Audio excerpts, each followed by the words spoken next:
हम शुरू करने वाले हैं एक कमाल के नए एनिमे को जिसका नाम है सोलो लेवलिंग। तो चलिए जानते हैं इसकी कहानी को बिना किसी देरी के एपिसोड नंबर 1 के साथ। एपिसोड की शुरुआत में हमें बताया जाता है कि करीब 10 साल पहले इस दुनिया में अचानक ही कुछ पोर्टल्स खुलना शुरू हो गए। इन पोर्टल्स में कुछ मॉन्स्टर्स और जादुई राक्षस रहते हैं जिन पर आम इंसानी हथियारों का कोई असर नहीं होता। सिर्फ वही लोग इनसे लड़ सकते हैं जिनकी जादुई शक्ति जाग गई हो। ऐसे लोगों को हंटर्स कहा जाता है। इन हंटर्स को उनकी मैजिकल पावर्स के हिसाब से रैंक्स मिलती हैं, जैसे ABCD। सबसे शक्तिशाली हंटर्स S रैंक के होते हैं और सबसे कमजोर E रैंक में। लेकिन एक बार जादुई शक्ति जागने के बाद हंटर्स उसे और ज्यादा डेवलप नहीं कर सकते। हमें 3 साल पहले का एक फ्लैशबैक दिखाया जाता है जिसमें एक आइलैंड पर कुछ हंटर्स एंट जैसे मॉन्स्टर्स से लड़ रहे थे। लेकिन एंट्स इन हंटर्स पर भारी पड़ रही थी क्योंकि ये लो रैंक हंटर्स थे। इनमें एक हंटर्स मर ही गया था। लेकिन तभी यहाँ पर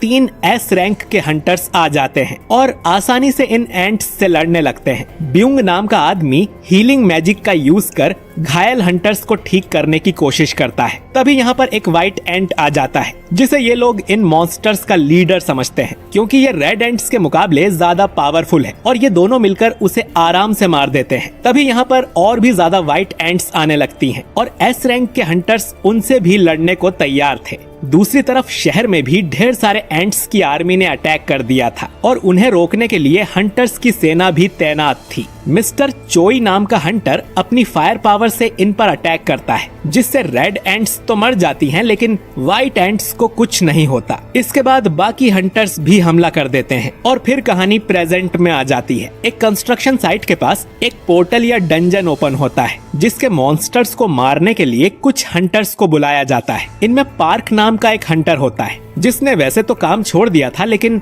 उसकी वाइफ प्रेग्नेंट है, इसीलिए वो आज के मिशन पर आया है क्योंकि मिशन पूरा करने पर हंटर्स की काफी अच्छी कमाई होती है। तभी यहाँ पर कहानी का हीरो जिनवू आता है। सभी लोग जिनवू को अच्छे से ग्रीट करते हैं और पार्क पूछता है कि ये लड़का कौन है और क्या ये बहुत पावरफुल है। जो सब लोग इसे देखकर खुश हैं, जिस पर किम नाम का हंटर बताता है कि बात असल में बिल्कुल ओपोजिट है। जिनवू को दुनिया का सबसे कमजोर हंटर माना जाता है। ये तो एक E रैंक के डंजन में भी घायल होकर हॉस्पिटल में भर्ती हो गया था। जिनवू सबसे कमजोर हंटर है तो अगर इसे इस मिशन पर बुलाया गया है तो ये मिशन बहुत आसान होगा। इसीलिए सब जिनवू को देखकर खुश थे और जिनवू ने ये सारी बातें सुन ली थी। लेकिन वो भी जानता था कि ये सब सच है। जिनवू को यहाँ जूही नाम की एक हंटर मिलती है जिसके साथ वो पहले भी मिशंस पर जा चुका है। जूही एक हीलर है और वो सच में जिनवू की केयर करती है। जिनवू उसे बताता है कि पिछले E रैंक मिशन में वो अकेला बुरी तरह घायल हो गया था और उनकी टीम में कोई हीलर भी नहीं था क्योंकि उसके अलावा बाकी सब हाई रैंक हंटर्स थे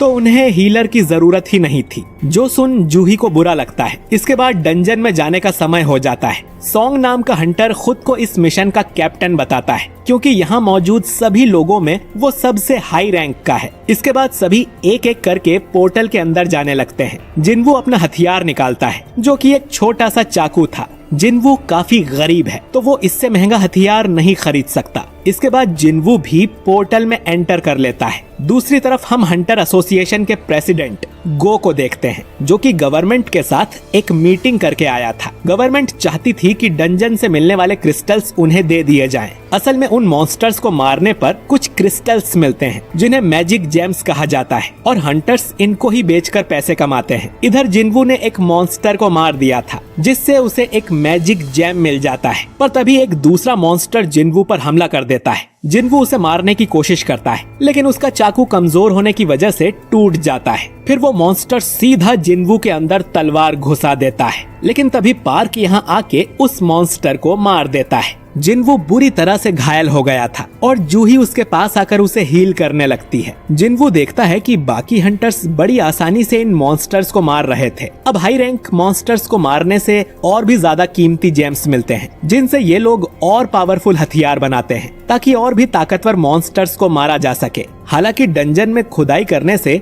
माना क्रिस्टल्स भी मिलते हैं लेकिन वो मैजिक जेम्स जितने पावरफुल नहीं होते। लेकिन गवर्नमेंट इन जेम्स का इस्तेमाल एक नई एनर्जी सोर्स की तरह करना चाहती है, क्योंकि ये बाकी पावर सोर्सेस जैसे न्यूक्लियर पावर, विंड पावर या सोलर पावर से काफी ज्यादा सेफ और सस्ते हैं और इनसे ज्यादा पोल्यूशन भी नहीं होगा। अभी गवर्नमेंट इसी रिसर्च में लगी है कि वो माना क्रिस्टल और मैजिक जेम्स का यूज कर इलेक्ट्रिसिटी कैसे जनरेट करे। इधर डंजन के अंदर हंटर्स ने सभी मॉन्स्टर्स को मार दिया था और उनका मिशन पूरा हो गया था, लेकिन उन्हें यहाँ पर ज्यादा जेम्स या माना क्रिस्टल नहीं मिले थे जिनसे इनकी ज्यादा कमाई नहीं होगी। जिन्वू के पास तो बस एक ई रैंक जेम था जो कि बहुत सस्ता है। जूही जिन्वू से पूछती है कि वो आखिर हंटर बना ही क्यों, क्योंकि इस तरह तो वो जल्द ही किसी दिन मारा जाएगा। तभी इन लोगों को यहाँ पर एक सुरंग दिखाई देती है, यानी कि इस डंजन के अंदर भी एक डंजन है, जो कि काफी अजीब बात थी। कैप्टन बताता है कि उन्हें इसके बारे में हंटर एसोसिएशन को बता देना चाहिए, लेकिन बाकी हंटर्स कहते हैं कि उन्हें इस सुरंग में जाके बाकी मॉन्स्टर्स को भी मारना चाहिए,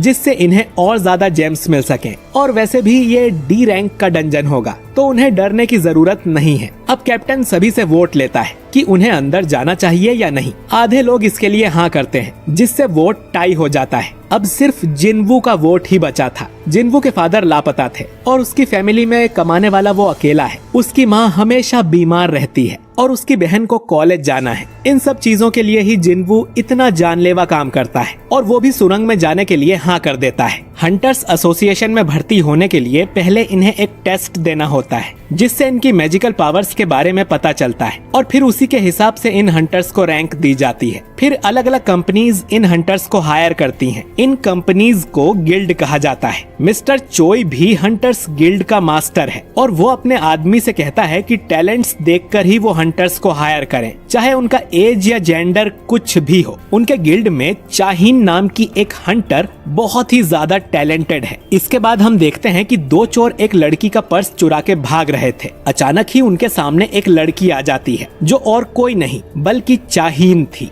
और ये एक एस रैंक की हंटर है। चाहीन हवा में उछलकर उन चोरों से वो पर्स छीन लेती है और चोरों का एक्सीडेंट हो जाता है। चाहीन काफी सुंदर और फेमस थी। जल्द ही उसके आसपास लोगों की भीड़ जमा हो जाती है और सभी उसकी तारीफ करने लगते हैं। इससे चाहीन काफी शर्मा जाती है और वहाँ से उछलते हुए चली जाती है। शायद चाहीन की पावर्स यही थी कि वो काफी ऊंचाई तक कूद सकती है। खैर, इधर हंटर्स गुफा में चलते जा रहे थे। जिन्वू जूही से माफी मांगता है क्योंकि उसकी वजह से जूही को भी अंदर आना पड़ा। जूही उसे काफी डांट लगाती है क्योंकि अभी वो मरते मरते बचा है और फिर भी उसने एक और डंजन में जाने के लिए हाँ कर दी। अगर टीम में कोई हीलर ना हो तो जिन्वू का जिंदा बचना नामुमकिन है। जिन्वू जूही से माफी मांगता है तो जूही कहती है कि वो माफी के लिए उसे डिनर डेट पर ले जा सकता है। जो सुन जिन्वू थोड़ा शर्मा जाता है। सुरंग के आखिर में इन्हें एक बड़ा सा दरवाजा मिलता है, जिसे खोलकर ये लोग अंदर जाने लगते हैं। इधर प्रेसिडेंट गो नए भर्ती हुए हंटर्स को बताते हैं कि 10 सालों के बाद भी इन्हें पोर्टल्स के बारे में ज्यादा कुछ नहीं पता है। कोई नहीं जानता कि डंजन में कब क्या हो जाए और हंटर बनना एक काफी रिस्की काम है। भले ही ये कितने मिशंस भी कंप्लीट कर लें, लेकिन इन्हें हमेशा चौकन्ना रहना चाहिए। जिंदा रहने के लिए यही सबसे इम्पोर्टेंट है। दरवाजा खोलकर ये लोग एक बड़े से कमरे में आते हैं, जिसके अंदर ढेर सारे स्टैच्यू रखे हुए थे, जो कि सैकड़ों साल पुराने लग रहे थे। कमरे के बीच में एक बड़ा सा स्टैच्यू था, जो किसी तरह के सिंहासन पर बैठा हुआ था, लेकिन कमरे में इन्हें कोई भी मॉन्स्टर नहीं दिखाई देता है। कमरे के बीच में किसी तरह का मैजिक सर्कल बना हुआ था और एक पुतले के ऊपर कुछ लिखा हुआ था। कैप्टन पढ़ता है कि इस जगह का नाम कार्टेनॉन टेम्पल है और यहाँ आए लोगों को पहले गॉड की पूजा करनी चाहिए, फिर गॉड की तारीफ करना चाहिए, और जो लोग इस बात को नहीं मानेंगे वो यहाँ से जिंदा वापस नहीं जा सकते। तभी जूही जिन्वू से डरते हुए कहती है कि उसने एक स्टैच्यू की आंखें हिलती हुई देखी हैं। तभी इस कमरे का दरवाजा अपने आप बंद हो जाता है और अब ये सभी लोग यहाँ फंस गए थे। अब एक हंटर दरवाजा खोलकर यहाँ से भागने की कोशिश करता है, लेकिन तभी उसके पास वाला स्टैच्यू अपनी कुल्हाड़ी से उस आदमी को काट देता है। ये देख सभी लोग बुरी तरह से डर जाते हैं कि वो स्टैच्यू हिल कैसे सकता है, और अगर एक स्टैच्यू हिल सकता है तो इसका मतलब है कि यहाँ मौजूद सभी स्टैच्यू जिंदा हैं। जिन्वू भी ये देखकर डर गया था। वो सोचता है कि डी रैंक का हंटर चुटकी में मारा गया तो उसके जैसे ई रैंक का क्या होगा? और ये स्टैच्यू तो बहुत पावरफुल है, मतलब ये कोई लो रैंक डंजन नहीं है। और इसका मतलब है जूही सच बोल रही थी। जिनवू फिर से अपने पीछे वाले स्टैच्यू को देखता है और वो भी जिंदा था।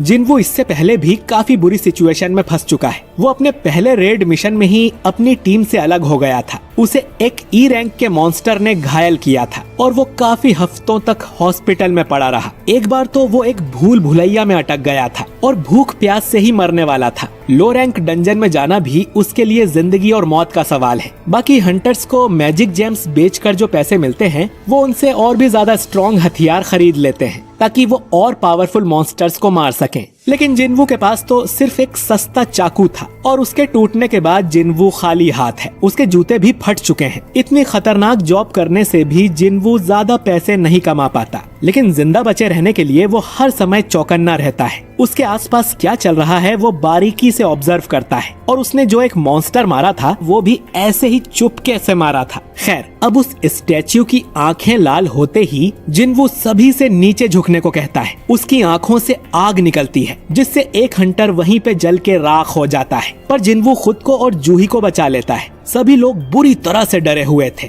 जिनवू सोचता है कि ये सब क्यों हो रहा है, यहाँ से बाहर जाने का कोई रास्ता नहीं है, यानी कि वो भी मारा जाएगा। और ये एपिसोड यहीं पर